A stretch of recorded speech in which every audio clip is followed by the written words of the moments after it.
ایک ہی الہ ہے، واحد فمن کان یرجو لقاء ربہ، اور جو لوگ چاہتے ہیں اپنے رب سے ملاقات، فلیعمل عملا صالحا، تو اسے چاہیے کہ صالح عمل کرے۔ صالح عمل مطلب جو میرا رب کہتا ہے کروں گا، اور جس سے روک دیتا ہے رک جاؤں گا، اور وہ ساری چیزیں قرآن میں ریکارڈڈ ہے، کیا کرنا ہے کیا نہیں کرنا ہے۔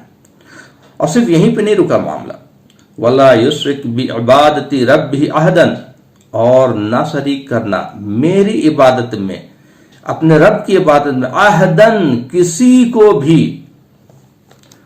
یہ اللہ کے رسول صلی اللہ علیہ وسلم کے ذریعے امت کو بتایا جا رہا ہے، امت کو بتایا جا رہا ہے کہ کسی کو بھی شریک نہیں کرنا۔ دیکھو تمہارا خدا جو ہے ایک ہی خدا ہے، کسی کو شریک نہیں کرنا۔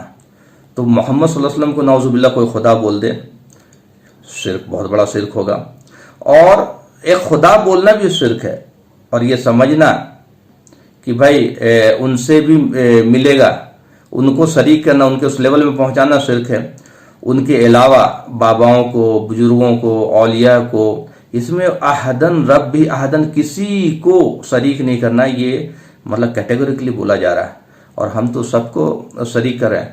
لوگ جو ہے ایسے ایسے پیر میں نے سنے کہ نکاحی پیر، وہ عورتوں سے نکاح کر لیتے ہیں، اور وہ یہاں تک کہتے ہیں کہ میں ہی قبر میں آؤں گا۔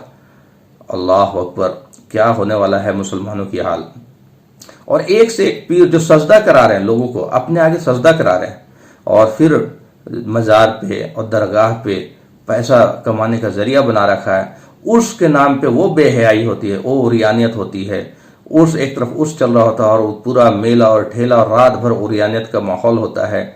یہ ابھی بھی وقت ہے کہ ہم لوٹ آئیں اللہ کے رسول کی طرف، ابھی بھی وقت ہے کہ ہم پلٹ جائیں اور ہم شرک سے، کفر سے توبہ کریں۔ اور ایک تو شرک کرنا، اور اس سے بڑا گناہ ہم کرا رہے ہوتے ہوئے دیکھ رہے، جتنی درگاہ میں آپ چلے جائیے بالکل ویسے شرک ہو رہا، اور مطلب بیچارے دوسرے دھرم کے لوگ آ رہے ہیں، ان کو بھی صحیح حق بات بتانے کے بجائے ان سے جو ہے سجدہ کروا رہے ہیں، ان سے شرک کرا رہے ہیں۔ تو یہ وقت رہتے اگر ہم لوٹ گئے تو شاید اللہ ہمیں معاف کر دے، ورنہ بہت برا انجام جو ہے، چونکہ اللہ کو بھی نہیں پسند ہے۔ قرآن میں آتا ہے وَأَمَّا مَا يَنْفَعُ النَّاسَ فَيَمْكُثُ فِي الْأَرْضِ، جو چیز انسانیت کی نفع بخش ہوتی ہے ہم اسے ٹھہراتے ہیں۔ تو انسانیت کی نفع بخش تو کیسے ہوں گے جب ہم خود شرک کو پروموٹ کر رہے ہیں، لوگوں کو غلط چیزوں کو پروموٹ کر رہے ہیں۔ تو انسانیت کی نفع بخش تو ہونا بہت دور ہے، کیونکہ انسانیت کا سب سے بڑا نفع یہ ہے کہ وہ اپنے حقیقی مالک کو پہچان کے اس کی بندگی اختیار کرے، اور وہ بھی سورگ میں جانے والا بن جائے۔ تو ہم تو اس کے برعکس کام کر رہے ہیں۔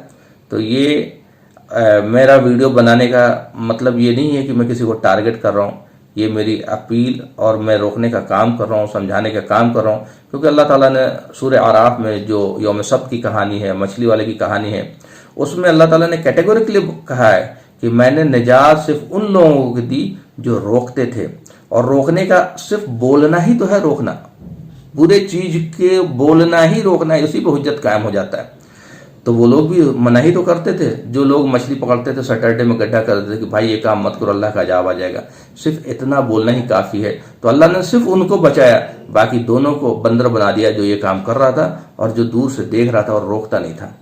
تو ہم اگر نہیں روکتے ہیں تو ہم سب اسی کے گناہ گار ہیں، ہم سب کے اوپر عذاب منڈرا رہا ہے، چونکہ یہ بہت بڑا طبقہ جو ہے مزار اور درگاہ کے نام پہ شرک پہ مطلب مبتلا ہے، اور مبتلا کیے ہوئے ہے لوگوں کو، اور اسے پیسہ کمانے کا ذریعہ بنا رہا ہے، اور باباؤں کو، فقیروں کو، پیروں کو، ان کو بڑا اونچا درجہ دے رکھا ہے، اور انہی سے ان کے سامنے کوئی ڈانس کر رہا ہے، کوئی جھوم رہا ہے، کوئی سجدہ کر رہا ہے، کوئی مطلب ان کو لگتا ہے کہ بس یہی ہمیں جنت میں لے جائے گا۔